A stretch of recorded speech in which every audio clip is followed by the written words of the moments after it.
দেখছেন জুতা নিক্ষেপ করছে এই নির্বাচন কমিশনার যে গাড়ি, সেই গাড়ি কিন্তু যাচ্ছিল, সেই গাড়িকে লক্ষ্য করে জুতা নিক্ষেপের দৃশ্য।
দর্শক, এই মুহূর্তে আমরা দেখতে পাচ্ছি যে নির্বাচন কমিশনের সামনে কিন্তু সেনাবাহিনী মোতায়েন রয়েছে এবং কিছু যারা আসলে দলের নিবন্ধন পায়নি তারা এখানে বিক্ষোভ করছে এবং আপনারা জানেন যে সিএসসি কিন্তু পদত্যাগের ঘোষণা দিয়েছেন, অর্থাৎ নির্বাচন কমিশনের যারা রয়েছে তারা কিন্তু পদত্যাগের ঘোষণা দিয়েছে। তারপর আমরা এমনটা দেখতে পাচ্ছি কিছুক্ষণ আগে কিন্তু একটি গাড়ি বের হওয়ার পরে এখানে যারা ছিল তারা দাওয়া দেওয়ার চেষ্টা করেছে এবং এখানে কিন্তু এই মুহূর্তে প্রধান নির্বাচন কমিশনের যে কার্যালয়টি রয়েছে অর্থাৎ নির্বাচন ভবন, সেই ভবনের সামনে কিন্তু এখানে আমরা এই মুহূর্তে সেনাবাহিনী মোতায়েন দেখতে পাচ্ছি।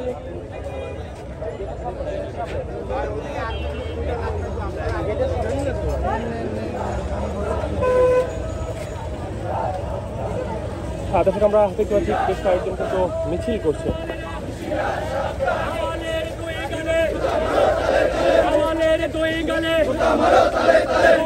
দুই গালে